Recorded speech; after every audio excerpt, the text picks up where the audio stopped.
Hello hello students, बहुत बहुत स्वागत है आप सभी का पीवीआर स्टडी में। साथियों, आज से आपकी सुपर टेट और सी टेट और टेट, चाहे आप यूपी का टेट देंगे या फिर एमपी एच टेट यानी कि हरियाणा का आपका, या फिर बिहार, कोई भी आप टेट परीक्षा देंगे या सी टेट देंगे, तो सिलेबस जो है, पाठ्यक्रम जो है लगभग एक समान रहता है। थोड़ा बहुत चाहे कहीं का मतलब लो हाई होता, बाकी सब वही रहता है लगभग। तो ये सभी के लिए महत्वपूर्ण होगा। अगर आप कंपटीशन का कोई एग्जाम देने वाले हैं, एसएससी, बैंक, रेलवे, तो भाई मैथ जो है सिलेबस लगभग अगर आप देखोगे नंबर सिस्टम सब में है। एसएससी दोगे तब भी है, बैंक दोगे तब भी, रेलवे, मतलब कुछ भी दोगे नंबर सिस्टम आएगा। क्योंकि गणित अगर आप पढ़ोगे तो भाई गिनती का तो अध्ययन करोगे ना, और अगर आप एसएससी दे रहे हो तब भी रहेगा। कुल मिला के ये जान लो कि आप कोई भी परीक्षा दोगे, कुछ भी कंपटीशन दोगे, ये जो क्लास होगी सब के लिए महत्वपूर्ण होगी। लेकिन हम स्पेशल रूप से आपको बताएंगे ये टेट, सी टेट और सुपर टेट की क्लास है। हाँ, लेकिन है सबके लिए। चलिए शुरू करते हैं। देखिए, सबसे पहले मैथ की शुरुआत हम लोग करते हैं तो अंक के बारे में पढ़ते हैं। अंक मतलब आप जानते हो, डिजिट बोलते हैं वैसे तो। और अगर बात करें अंकीय क्षमता, तो अब डिजिटीय क्षमता नहीं पढ़ेंगे उसके। अंकीय हो गया, इसका मतलब न्यूमेरिकल एबिलिटी। सबसे पहले बात करते हैं संख्या किसे कहते हैं। इसके पीछे चलें अगर तो अंक किसे कहते हैं, व्हाट इज डिजिट, लेकिन ये कहीं पूछा नहीं जाता है। संख्या किसे कहते हैं ये भी नहीं पूछा जाता है, लेकिन स्टूडेंट्स के मन में होता है कि आखिर ये होता क्या है। तो सिंपल सी बात है, आप लोग देखते हैं ये जैसे 1 2 3 4 5 6 7 8 9 अंकों की संख्या कितनी होती है? 9 होती है। लेकिन दशमलव संख्या पद्धति में अंकों की संख्या 10 होती है। 10 क्यों होती है? क्योंकि 1 से लेकर के 9 तक तो अंक होते हैं और एक शून्य होता है, तो कुल मिलाकर के 10 अंक होते हैं। किसमें? ये दशमलव संख्या पद्धति होती है। इसके अलावा एक होती है बाइनरी संख्या पद्धति, जिसे द्विआधारी संख्या पद्धति बोलते हैं, उसको आगे बढ़ाएंगे। उसमें अंकों की संख्या सिर्फ और सिर्फ 2 होती है, एक 0 और एक 1। ये कंप्यूटर की लैंग्वेज होती है। तो अब हम बात करते हैं अपने टॉपिक पे, संख्या किसे कहते हैं। देखो, ऊपर परिभाषा मैंने लिख दिया पहले से, जिससे कि आपका टाइम वेस्ट ना हो। क्या लिखा है जरा देखो। संख्या एक गणितीय वस्तु है जिसका उपयोग माप, लेबल आदि के कार्यों में किया जाता है। जैसे मान लो कोई चीज़ मापना है, मान लो दूध भरा है किसी डिब्बे में, उसको नापना है लीटर से, तो क्या करेंगे हम लोग? लिखेंगे ना, ये 10 लीटर है, 5 लीटर है, 18 लीटर है, 20 लीटर है। तो वो क्या हुआ? एक प्रकार से जो हमने 10 लिखा, 18 लिखा, 20 लिखा, क्या है? ये संख्या ही तो है ना। व्यवहारिक तरीका ये। लेबल, जैसे आपने देखा होगा, कहते हैं कि इस समय जो है 12:45 के पार जा रहा है, गर्मी छप्पड़ फाड़ पड़ रही, तो उसमें क्या है? लेबल एक प्रकार से मापते हैं टेम्परेचर का ना, कितना लेवल है, कितना हाई जा रहा है, कितना लो जा रहा है। बाढ़ आती है तो देखो जहाँ पे लगे होते हैं वो जल स्तर नापने के लिए, वहाँ पे भी लेवल नापते हैं, कितना सेंटीमीटर पानी बढ़ गया है। गंगा जी जो है एकदम उफान पे हैं। तो ये सब क्या है, हम लोग संख्या का प्रयोग यहाँ पे करते हैं। बाकी इसकी कोई अलग से कोई परिभाषा बन के नहीं आती कि हाँ इसकी कोई डेफिनेशन होती, चूँकि ये मूलभूत चीज़ें हैं, यहीं से मैथ की शुरुआत होती है। हाँ, इसके आगे जो चलेंगे उसकी सबकी परिभाषाएं हैं, आपको क्लियर होगा, लेकिन इसकी कोई परिभाषा नहीं है। एक प्रकार से बना के आप लोग अपने हिसाब से समझ सकते हो। और कहीं कभी किसी एग्जाम में पूछा भी नहीं जाएगा कि संख्या की परिभाषा लिखो या अंक की परिभाषा लिखो, ये कभी नहीं पूछा जाएगा, लेकिन आपको आना चाहिए बस। उसके बाद आगे हम बात करते हैं संख्या कितने प्रकार की होती हैं। देखिए, वैसे तो वास्तविक रूप में अगर हम बात करें, वास्तविक मैंने खुद ही बोल दिया, तो मुख्य रूप में संख्याएं 2 प्रकार की होती हैं। एक तो वास्तविक संख्याएं होती हैं, रियल नंबर, और एक होती हैं काल्पनिक संख्याएं, इमेजिन नंबर। जैसे अगर हमने एक प्रकार से एक मार्कर लिया है, तो मैं बोलूं कि मेरे हाथ में एक मार्कर है ना। और इमेजिन का मतलब ऐसे जान लो, जैसे मैं अगर बोलूं कि मेरे हाथ में एक सोने का मार्कर होता, तो ये सोने का मार्कर तो है नहीं, हम इमेजिन कर रहे हैं ना। लेकिन उस इमेजिन में और इस मैथ वाली इमेजिन नंबर में अंतर है। यहाँ पे इमेजिन नंबर का मतलब होता है, क्या होता है, अभी आगे चलिए हम आपको पूरा परिभाषा स्ट्रक्चर बना के दिखाएंगे। क्लास को एंड तक देखना। अगर आप नए नए जुड़े हैं और इस वीडियो को आप यूट्यूब पे अगर डेमो के रूप में देख पा रहे हैं, तो चैनल को सब्सक्राइब करके और बेल आइकन को ऑन करें। अगर आप इसको रेगुलर कोर्स में देख रहे हैं ऐप के अंदर, तो आप नोट्स बनाएं, ईमानदारी से पढ़ें, रेगुलर पढ़ें, एक निश्चित टाइम पे पढ़ें, जिससे कि आपका कोर्स निश्चित समय में पूरा हो जाए। अब देखिए संख्याओं के प्रकार, इसमें क्या क्या है आप ध्यान दीजिए। सबसे पहले हम बात करते हैं संख्याएं, जिन्हें इंग्लिश में नंबर से बोलते हैं। अब ये 2 पार्ट होते हैं इनके, जैसे मैंने अभी बताया था। एक होता है रियल नंबर, जिसे वास्तविक संख्याएं बोलते हैं, एक होता है काल्पनिक नंबर। तो भाई रियल नंबर के बारे में हम यहाँ पर पढ़ेंगे, हमें काल्पनिक नंबर के बारे में नहीं पढ़ना है। इनकी कोई विशेष फैमिली नहीं होती है, सबसे बड़ी फैमिली रियल नंबर की ही होती है। रियल नंबर जो होता है यानी वास्तविक संख्या, इनके भैया दो लड़के होते हैं, एक परमीय एक अपरमीय, मतलब एक रैशनल एक इरैशनल। अब ये जो हैं इरैशनल, इनकी फैमिली भी थोड़ी छोटी है, लेकिन इरैशनल से बड़ी फैमिली है रैशनल की। अब हम रैशनल के बारे में अध्ययन करेंगे, जिनमें प्राकृतिक पूर्ण और पूर्णांक संख्याएं, क्योंकि जो हम सिलेबस या पाठ्यक्रम लेकर के चल रहे हैं उसके अंतर्गत हमें यही पढ़ना है। इस कारण से हम इनमें से कुछ चीज़ों को छोड़ रहे हैं, इनको भी आपको बता देंगे लेकिन इस क्लास में नहीं, ठीक है। तो आप इनको बना लो जल्दी से। सबसे ऊपर संख्याएं बनाओगे, संख्याओं के दो कॉलम, एक वास्तविक एक काल्पनिक। फिर वास्तविक के दो कॉलम बनाओगे, परमीय अपरमीय यानी कि रैशनल इरैशनल। और फिर रैशनल यानी कि परमीय के तीन कॉलम बनाओगे, प्राकृतिक पूर्ण और पूर्णांक संख्याएं। इसके बाद इनकी डेफिनेशन देखेंगे, एग्जाम्पल देखेंगे। आप इन्हें जल्दी से स्क्रीनशॉट ले लीजिए। और हाँ, अगर आप ऐप में देख रहे हो तो स्क्रीनशॉट नहीं होगा तो आप वीडियो को रोक करके स्क्रीन पे लिख लीजिए, या फिर वैसे भी अगर आप देख लिए हो ईमानदारी से एक बार एक नज़र दौड़ के तो ये आप बना लोगे, कोई बड़ी बात नहीं है। वास्तविक में 2 पार्ट और फिर परिमेय में 3 पार्ट, हो गया ना। आगे चलिए, अब हम एक एक के बारे में अध्ययन करते हैं। चलिए अब इनको हम एक एक को परिभाषित करते हैं और समझते हैं कैसे, एग्जाम्पल सहित। जैसे देखिए, सबसे पहला है सम संख्या, जिसे बोलते हैं इंग्लिश में इवन नंबर।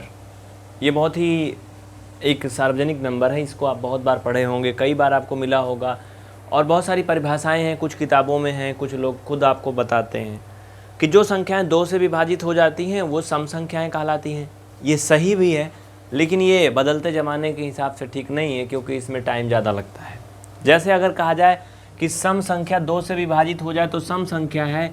अब मान लीजिए कि इतना बड़ा सा मतलब नंबर लिखा है और वो कम से कम 15 अंक का है, 20 अंक का, या फिर 10 ही अंक का है। अब आप इसको क्या करोगे, 2 से भाग करोगे, तो ये विभाजित होने में कम से कम 5 मिनट लगेगा आपको करने में, और बड़ी भी संख्या हो सकती है। तो इसके लिए कोई एक नया तरीका होना चाहिए। वो क्या है, आपको मैं एक नई परिभाषा बता रहा हूँ कि सम संख्याएं वो होती हैं जिनका अंतिम अंक यानी कि लास्ट डिजिट 0, 2, 4, 6, 8 इनमें से अगर है कोई भी तो वो सम संख्या होगी। आपको सिर्फ और सिर्फ उसको देखना है, बाकी कुछ नहीं करना है। एक बार प्यार से देखना है, लास्ट का डिजिट देखना है, और लास्ट में अगर 0, 2, 4, 6, 8 में से कोई भी एक अंक है तो वो सम संख्या है, अन्यथा वो सम संख्या नहीं है।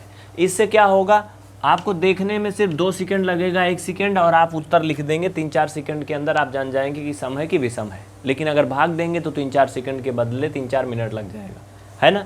तो ये हुआ एक आपका सम संख्या किसे कहते हैं, आप समझ गए। अब परिभाषा आप लिख लेना, मैं इसको अब लिखवाऊंगा नहीं, ठीक है। सम संख्या किसे कहते हैं, वह संख्याएं जिनका अंतिम अंक यानी कि लास्ट डिजिट 0, 2, 4, 6, 8 होता है, वह सम संख्याएं कहलाती हैं। जैसे एग्जाम्पल लिख लो, इसके आगे उदाहरण भी तो लिखना पड़ेगा ना। तो लिख लो उदाहरण, जैसे ये लिख लो 184, 232, 18, मतलब कुछ भी लिख लो जिसका लास्ट डिजिट जो है वो एक सम संख्या आना चाहिए। बस ये हो गए इतने एग्जाम्पल, और खुद से भी बना लेना बहुत सारे ऐसे। अगला आता है इसमें विषम संख्या। विषम संख्या किसे कहते हैं, व्हाट इज ऑड नंबर। तो जस्ट इन्हीं के अपोजिट, जैसा कि हम जानते हैं कि जो संख्या पद्धति में कुल अंक होते हैं वो 10 अंक होते हैं, तो 10 अंक से 5 अंक तो मैंने सम में मिला दिया, 5 अंक विषम में होते हैं, और इन्हीं दोनों भाई से मिल करके पूरी गणित बनती है सम और विषम के। जैसे देखो, वह संख्याएं जिनका लास्ट डिजिट 1, 3, 5, 7 और 9 इनमें से अगर कोई भी है तो वो विषम संख्याएं कहलाती हैं। लास्ट का डिजिट सिर्फ देखना है, बाकी आपको नंबर से कोई मतलब नहीं है। नंबर चाहे छोटा सा हो, बड़ा सा हो, अच्छा है, ख़राब है, गंदा है, कैसे है, उससे कोई मतलब नहीं है। देखिए, जैसे ये मैंने 8-10 अंक का एक नंबर लिख दिया इतना बड़ा सा, ये क्या है, एक विषम संख्या है। क्यों है, क्योंकि इसका लास्ट डिजिट यानी कि जो अंतिम अंक है वो 7 है। ये क्या है, एक विषम संख्या है। लेकिन अगर इसमें हम 4 लगा दें तो क्या हो जाएगा, ये फिर ये सम संख्या हो गई। और इसी तरह से अगर इसमें हम कुछ और नंबर जोड़ दें, 3 लगा दो, 2 लगा दो, तो ये अलग अलग बदलती जाएगी। लेकिन अगर लास्ट का डिजिट 1, 3, 5, 7 है या 9 है तो वो विषम संख्या कहलाएगी। ये चीज़ आप समझ गए। परिभाषा लिख लीजिए आप सभी। वह संख्याएं जिनका अंतिम अंक यानी कि लास्ट डिजिट 13579 होता है वो विषम संख्याएं कहलाती हैं।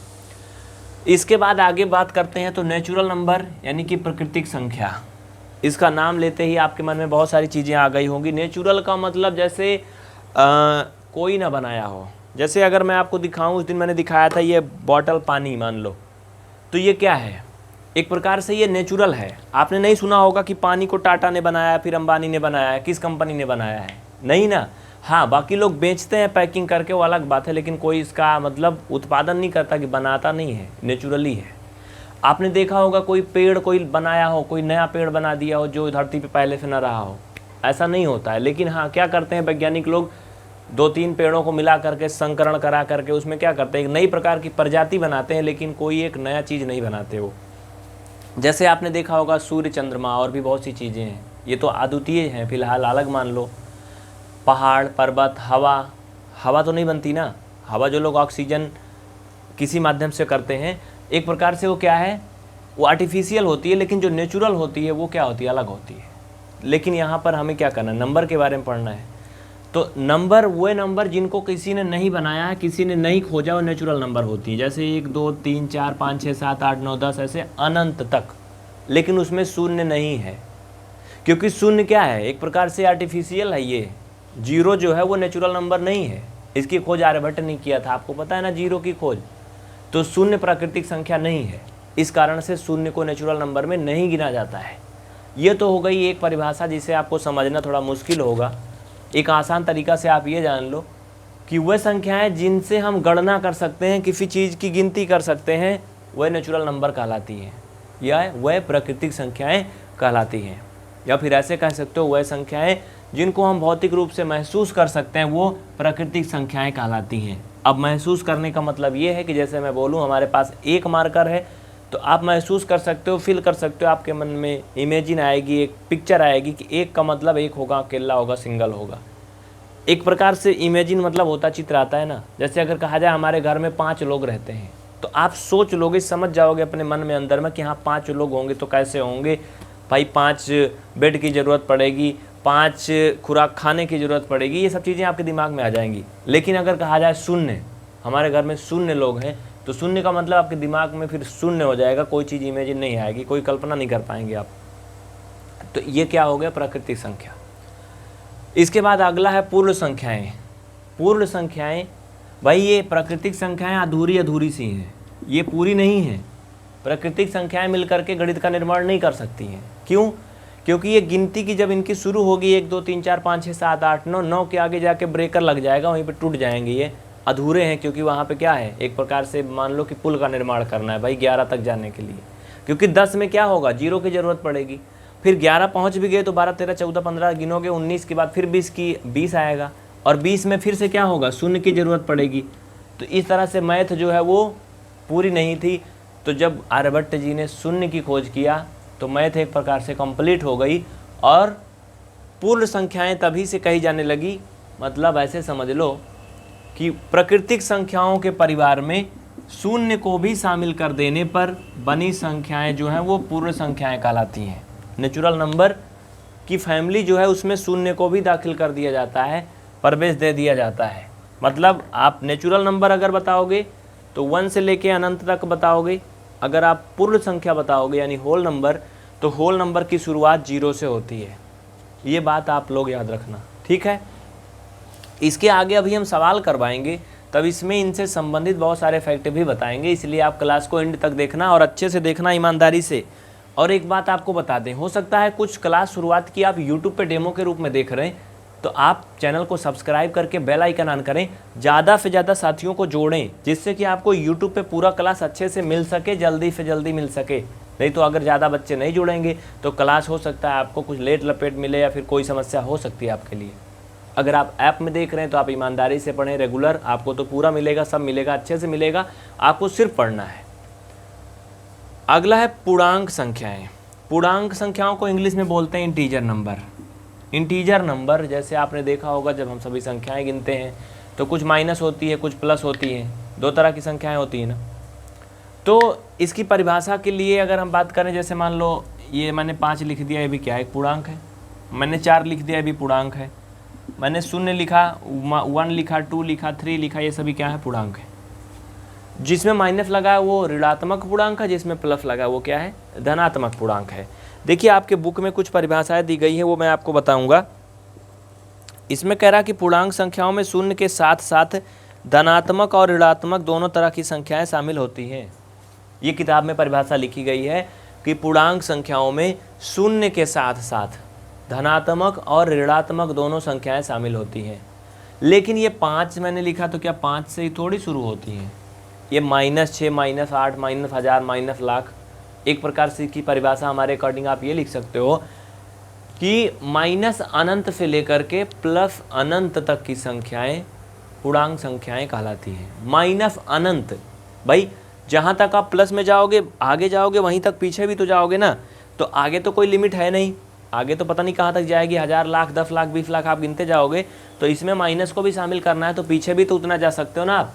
तो आप कह सकते हो कि माइनस अनंत से लेकर के प्लस अनंत तक की संख्याएं ये आपकी पूर्णांक संख्याएं कहलाती हैं। इसके बाद आगे आता है एक इंटरेस्टेड टॉपिक जिसे बोलते हैं रेशनल नंबर। ये थोड़ा सा बड़ा होगा आपके लिए, इसको हम थोड़ा डिटेल में आपको बताएंगे। आप क्लास को अच्छे से देखते रहिए। देखिए इसकी जो साधारण तरह से एक प्रकार से परिभाषा होती है, अक्सर यही मिलती है कि वह संख्याएं जिन्हें P/Q के रूप में लिख सकते हैं वह रेशनल नंबर कहलाती हैं, परमीय संख्याएं कहलाती हैं। लेकिन इसको इतना ही मात्र पढ़ने से आप अच्छे से नहीं समझ पाओगे, इसमें ढेर सारा कॉन्सेप्ट आपको आगे भी लेके चलना होगा। इनकी आपको कंपेयर करनी होगी रेशनल इरेशनल में, तब आप अच्छे से समझ जाओगे। लेकिन इनको अगर अकेले अकेले समझोगे रेशनल इरेशनल तो आपके लिए थोड़ा मुश्किल पड़ेगा। इसलिए इनको क्या करोगे, आप एक दूसरे के साथ कंपेयर करो, तब आपको दोनों समझ में आ जाएंगे साथ में और अच्छे से समझ में आ जाएंगे। तो चलिए हम आपको कंपेयर करके दिखाते हैं। अब देखिए इसमें कुछ अंतर समझ लीजिए आप लोग रेशनल एंड इरेशनल नंबर में, परमीय और अपरमीय संख्या में, तो आपको ज़्यादा क्लियर हो जाएगा। जैसे कोई भी अगर सामान्य तरह की नंबर दी गई है तो वो सभी परमीय संख्याएं होती हैं। जैसे मान लो आपने 5 ले लिया, 8 ले लिया, 7 ले लिया, 3, 2, 100, 1000, 5000 सभी परमीय संख्याएं हैं, क्योंकि इनको हम P/Q के फॉर्म में लिख सकते हैं। जैसे मैं बोलूँ 5 को P/Q में कैसे लिखोगे, तो आप 5/1 लिख सकते हो, बराबर इसे P/Q के फॉर्म में लिख सकते हो इस रूप में। इसमें एक कंडीशन होती है कि Q does not equal 0, Q 0 के बराबर ना हो। जैसे इसमें मैं एक और लास्ट में जोड़ देता हूँ। जैसे मान लो कोई नंबर लिखा है 45 और यहाँ पर क्या लिखा है, ये शून्य नहीं है, ठीक है, शून्य नहीं है, मतलब कोई भी और संख्या है, तो वो क्या है, वो परमीय संख्या है। क्या है वो, परमीय संख्या है। लेकिन अगर यहाँ पर कोई नंबर लिखा है और नीचे शून्य है तो वो इरेशनल नंबर हो जाएगा, अपरमीय संख्या हो जाएगा। नीचे शून्य के अलावा कुछ भी हो तो वो परमीय नहीं होगा, सॉरी वो क्या होगा, अगर शून्य के अलावा कुछ और होगा तो वो रेशनल नंबर होगा, परमीय संख्या ही होगी। लेकिन अगर शून्य होगा तो क्या होगा, फिर वो परमीय संख्या नहीं होगी। क्यों नहीं होगी, ज़रा देखो। अगर मान लो एग्जाम्पल के लिए हमने 45 लिखा, 45 ही मैं ले लूँ और बच्चा इसको 0 से डिवाइड करूँ तो क्या होगा, 0 बार ले जाओगे। 0 में कितनी बार विभाग ले जाओगे, मान लो 1 बार ले गए तब भी यहाँ 0 आएगा, घटाने पे 45 आया, मैं 9 बार ले गया तब भी 0 आया, फिर 45 आया। ऐसे आप भाग करते जाओ अनंत बार, ये क्या होगा, कभी कटेगा ही नहीं, इनफाइनाइट आएगा, अनंत आएगा। यानी ऐसी स्थिति में जब 0 होगा तो इसका मान क्या होगा, इधर साइड अनंत होगा, इनफाइनाइट होगा, जिसकी कोई लिमिट नहीं है, तो फिर वो क्या होगा, रेशनल नंबर नहीं होगा। लेकिन अगर ये शून्य नहीं है तो भाई शून्य नहीं है तो जाहिर सी बात है, सिंपल सा, कि इस पर कोई नंबर होगा। और इस पर कोई नंबर मान लो कि हमने मान लिया 5 है, तो आप सभी परिचित हो इससे कि भैया 5 और 45 का बड़ा पुराना रिश्ता है। देखो कैसे, ये 5 अगर इस पे होगा तो ये 5, 9, 45 कट पिट गया, ये 0 आ गया, यानी कितना आ गया, 9 आ गया ना, बराबर कितना आया, 9 आया। इसे 9/1 लिख सकते हो, P/Q के फॉर्म में आ गया ना, ये क्या है, रेशनल नंबर है। तो ये एक थोड़ी सी जानकारी है। इसके अलावा हाँ, कुछ लोगों के मन में होगा कि ये भैया कैसे रेशनल है। देखो ये आप इसे पहले कैलकुलेशन करोगे, ऐसे डायरेक्ट नहीं लिख दोगे। वैसे देखने में तो ये रेशनल है, लेकिन इसका वर्गमूल 7 हो जाएगा। 7 क्या है, एक पूर्ण संख्या है ना, इसे आप 7/1 लिख सकते हो। ये क्या है, एक परमीय संख्या हो जाएगी। 512 यानी 512 इसका क्या है, ये 8 का घन है ना।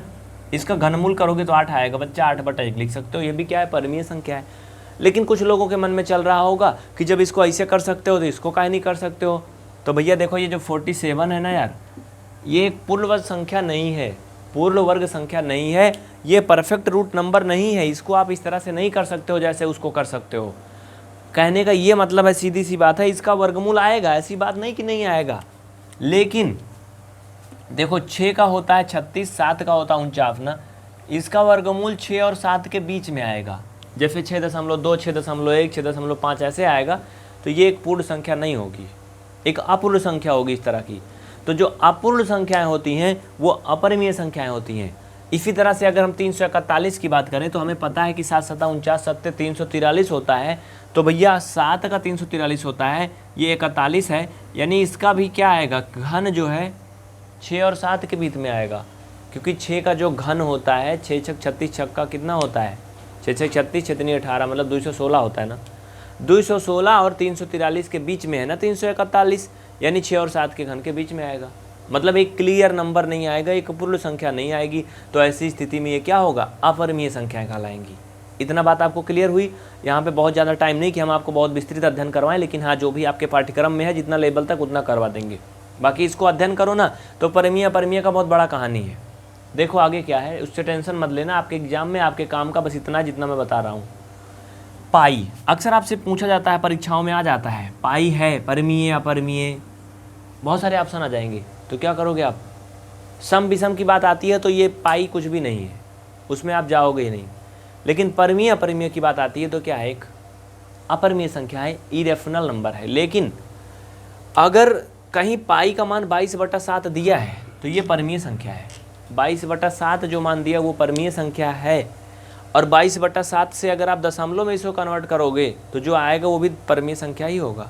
लेकिन जो पाई के वैल्यू ज्यामितीय रूप से निकलता है, ज्योमेट्री से निकलता है, वो परिमेय नहीं होता है, वो अपरिमेय होता है। बात समझ में आई ना। इसके अलावा आपसे एक बहुत ही यक्ष प्रश्न पूछा जाता है कि शून्य क्या है, ये परिमेय है कि अपरिमेय है। तो आपको याद कर लेना है, शून्य जो है वो परिमेय है और पाई अपरिमेय है। शून्य क्या है, ये परिमेय संख्या है, रेशनल नंबर है। देखिए बहुत से बच्चे कमेंट कर रहे हैं, काफ़ी देर से मैं देख पा रहा हूँ, हैरान है। जैसे सुधीर कुमार, संध्या, अंशु, प्रतिमा, अंतिमा, और कौन कौन है भाई, पंकज, शुभम। तो मैं किसी का नाम नहीं बोल रहा हूँ इसलिए, जिससे कि मतलब बहुत टाइम वेस्ट होता है, नाम बोलो फिर कमेंट बोलो, ये सब होने से मज़ा नहीं आती पढ़ाई में। इसलिए अगर पढ़ना है तो सीरियसली ध्यानपूर्वक आप लोग पढ़िए, जिससे कि आपका दिमाग इसमें लग सके और ईमानदारी से पढ़ सकें। नहीं तो नाम ही बोलते रहेंगे तो काम नहीं होगा। अच्छा काम करोगे तो नाम खुद से होगा, करना नहीं पड़ेगा, है ना। आपने देखा है तोता और गिद्ध, हंस, दोनों में अंतर होता है ना। एक बहुत बोलता है, एक कम बोलता है। तो आप क्या करना है, आपको कम बोलना, ज़्यादा बोलने से कोई मतलब नहीं है, नाम अपने आप होगा। चलिए ये हो गया, यहाँ तक आप समझ गए।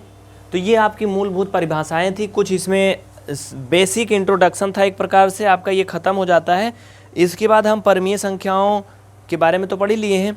अब हम बात करेंगे कुछ नेचुरल नंबर के कुछ प्रगुण के बारे में, उसके बाद फिर आपका न्यूमेरिकल शुरू हो जाएगा अगली क्लास से। लेकिन अभी कुछ और भी इसमें कॉन्सेप्ट सीखना है, उसको आप लोग सीख लीजिए। तो जो हम बात कर रहे थे प्राकृतिक संख्या के कुछ प्रगुण के बारे में, उसमें वही सब है, सहचर नियम, वितरण नियम, ये सब तो आप लोग वैसे जानते होंगे। नहीं जानते हैं तो कमेंट करके बताना, एक अलग से बता देंगे आपको।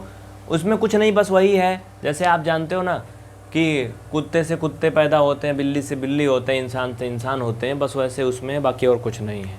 जैसे उसमें यह है कि प्राकृतिक संख्याओं का अगर गुणा किया जाता है तो प्राकृतिक संख्या आती है, प्राकृतिक संख्याओं को आपस में जोड़ते हैं तो प्राकृतिक संख्या आती है। इसमें क्या पढ़ाएं आपको, कोई ज़्यादा ज़रूरत नहीं है। चलिए आगे है जो आपके काम का है, भाज्य, अभाज्य और सहअभाज्य, यानी कि कंपोजिट, प्राइम एंड को प्राइम नंबर। ये महत्वपूर्ण है, आगे काम भी लगेगा। तो भैया भाज्य नंबर क्या होती हैं, कंपोजिट नंबर क्या होती हैं, जैसे कि वह संख्याएं जो खुद से पूरी तरह से डिवाइड हों। जैसे देखो मैं यहाँ पर एक थोड़ा सा स्ट्रक्चर आपको बना के दिखा दूँ, यहाँ पे आप लोग ध्यान दो। वो संख्याएं जो खुद से डिवाइड हों, जैसे लिख लो 12, ये 12 तो भैया क्या है, खुद से डिवाइड है और 1 से भी डिवाइड है, यानी 1 से डिवाइड हों, खुद से डिवाइड हों इसके अलावा किसी और भी एक संख्या से पूर्णतः डिवाइड हो, मतलब भाग करने पर शेषफल 0 आए, तो वो संख्या है 2 से भी आएगा, 3 से भी आएगा, 4 से भी आएगा। यानी अगर हम बात करें तो जो 12 है इनके जो फैक्टर होंगे, एक प्रकार से आप कह सकते हो 1, 12, 2, 3, 4, ये सब ऐसे कर सकते हो कि नहीं? होगा ना। फैक्टर नहीं बोल सकते इसको फिलहाल, क्योंकि इसमें 12 भी है। हाँ, लेकिन ये जान लो कि इन सभी संख्याओं से पूर्णतः विभाज्य होगी। लेकिन अगर एक नंबर हम आपको यहाँ पे दिखा दें 13, तो ये 1 से तो पूर्णतः डिवाइड होगी, 13 से भी होगी, लेकिन कोई ऐसी संख्या नहीं है, बता दो कि जिससे ये पूरी तरह से और भी कट जाए। है कोई? बताओ। नहीं है ना भाई, सिंपल सी बात है। देखो, अगर 12 में हम भाग करें मान लो 4 से, तो आप जानते हो कि 4 3 12 होता है, 4 3 12 होता है, ये डिवाइड हो जाएगा, 0 शेषफल आ जाएगा। अगर हम इसको और भी देखा भाई 6 है, अगर हम इसको 4 से करें तब भी हो गया, 6 से करोगे तब भी आपको पता है 6 2 12 होता है। लेकिन ये इसकी स्थिति में नहीं होगा। इसमें आप करके देख लो, अगर आप 13 में 4 से भाग करोगे, कुछ लोगों के मन में होगा भाग तो जा तो रहा है, लेकिन इसमें शेषफल 1 आ रहा है, शेषफल 0 आना चाहिए, नहीं आना चाहिए। तो ये संख्याएं क्या हैं? ये अभाज्य संख्याएं हैं, प्राइम नंबर हैं, ये भाज्य संख्याएं हैं, जिन्हें बोलते हैं क्या? Composite number. जैसे आपने देखा होगा अभी ऑनलाइन शॉपिंग के ज़माने में आपने देखा होगा प्राइम मेंबरशिप बहुत जगह मिलती है ना। तो प्राइम मेंबरशिप का मतलब ये होता है कि जो सबके पास ना हो एक प्रकार से, ठीक है। तो प्राइम में कुछ ही लोग रहते हैं ना। देखो ये 3 4 और 6। तो इस तरह से अगर और भी एग्जाम्पल आपको बताएं तो आप लिख सकते हो, संख्या 14 भी हो जाएगी, 9 हो जाएगी। हाँ, एक बात ध्यान देना, कुछ लोग कंफ्यूज रहते हैं सम विषम और भाज्य अभाज्य में। देखो, कोई भी विषम संख्या भाज्य संख्या हो सकती है और कोई भी सम संख्या भी अभाज्य हो सकती है। वैसे अक्सर जो सम संख्याएं होती हैं वो अभाज्य नहीं होती हैं, लेकिन जैसे आपने सुना होगा रावण के नगरी में विभीषण, है ना। रावण के नगरी में सब क्या थे? राक्षस प्रजाति के थे, लेकिन उसमें विभीषण जी श्री रामचंद्र जी की पूजा करते थे, है ना। तो वैसे क्या है, ये जो अभाज्य संख्या है ना, इसमें एक ऐसी सम संख्या है जो अभाज्य है। अब आप लोगों से ये कहीं कहीं पूछ लिया जाता है अक्सर एग्जाम में, या फिर आपके कहीं इंटरव्यू में पूछ लिया गया कहीं भी कि बताओ कोई एक ऐसी संख्या जो सम भी हो और अभाज्य भी हो, तो वो सिर्फ एक है, दो है, एक नंबर, ओनली 1 नंबर है 2। ये सम भी है और क्या है? अभाज्य है। बाकी कोई भी सम संख्या अभाज्य नहीं होती। कोई भी सम संख्या आप लोगे वो हर समय से क्या होगी? वो भाज्य होगी। लेकिन 2 क्या है? ये सम भी है और अभाज्य भी है। इसके भी गुणन आप देखोगे पूरी तरह से विभाजित होने के लिए तो 1 से कटेगी, खुद से कटेगी, बाकी ये किसी और से नहीं कटेगी। इसके अलावा अगर आप सम विषम की हम बात कर रहे थे, तो संख्या 9 अगर लो तो ये क्या है? विषम है, लेकिन ये भाज्य है। अभी संख्या विषम की बात करें अगर तो 25 क्या है? विषम है, लेकिन फिर भी क्या है? ये भाज्य है। 33 लोगे, ये भी क्या है? विषम है, लेकिन भाज्य है। तो ये हुआ आपका सम और विषम और भाज्य एक प्रकार से आपने एक साथ में देख लिया। इसके बाद इसमें अगला है आपका जिसे बोलते हैं को प्राइम नंबर, यानी सह अभाज्य संख्याएं। सह अभाज्य संख्याओं का मतलब होता है, जैसे देखो सह अभाज्य, सह का मतलब साथ साथ और अभाज्य। इसको एक लाइन में समझ लो कि 2 संख्याएं जिनका HCF सिर्फ 1 होता है, जिसका HCF हाईएस्ट कॉमन फैक्टर सिर्फ 1 होता है, वो क्या होती हैं? सह अभाज्य संख्याएं कहलाती हैं, को प्राइम नंबर कहलाती हैं। आप लोग इन्हें लिख सकते हो, ठीक है। इस तरह से आपका जो इंट्रोडक्शन वाला इसमें था सब कुछ लगभग ख़त्म हो गया, अब कुछ नहीं बचा है। हाँ, अगर कुछ होगा तो आप कमेंट करके बता दीजिएगा, हम आपको बता देंगे अलग से, लेकिन इसमें और कुछ भी नहीं है। 2 प्राकृतिक संख्या जिनमें एक के अतिरिक्त तो कोई गुणनखंड उभयनिष्ठ ना हो, कॉमन ना हो, वह सह अभाज्य कहलाती हैं।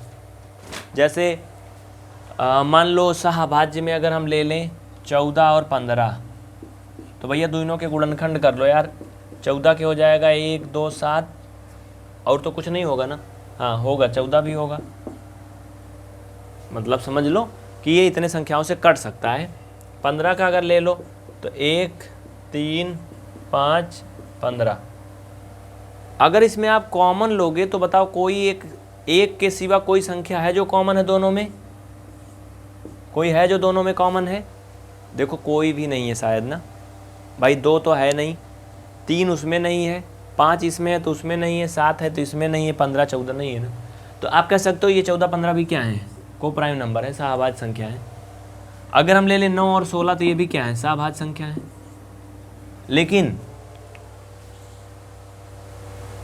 लेकिन इसमें क्या अंतर होगा, अगर इनको अलग अलग आप करोगे तो ये भाज्य संख्याएं हो जाएंगी, अलग अलग करोगे तो क्या हो जाएंगी, ये भाज्य हो जाएंगी। 9 भी भाज्य है, 16 भी क्या है, भाज्य है। तो इस तरह से आपका ये पूरा हो गया।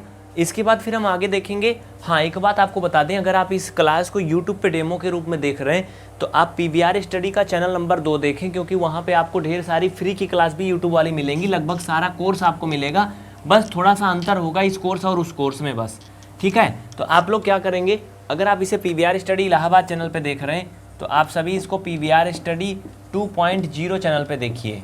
यूट्यूब पे सर्च करेंगे PVR स्टडी 2.0, चैनल का पूरा नाम है PVR स्टडी 2.0 प्रतियोगी परीक्षा।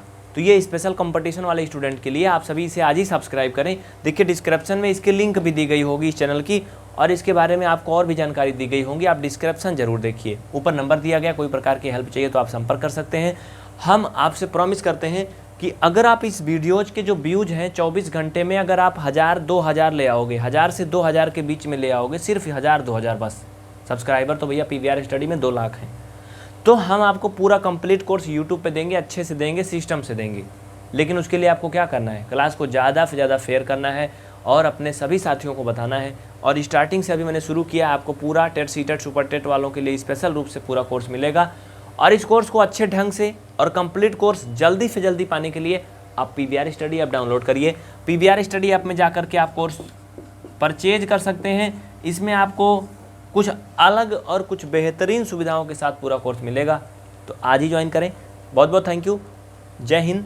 और हाँ, अगर आप इस क्लास को PVR स्टडी ऐप में ही देख रहे हैं तो फिर आप नोट्स बनाइए और अच्छे से पढ़िए।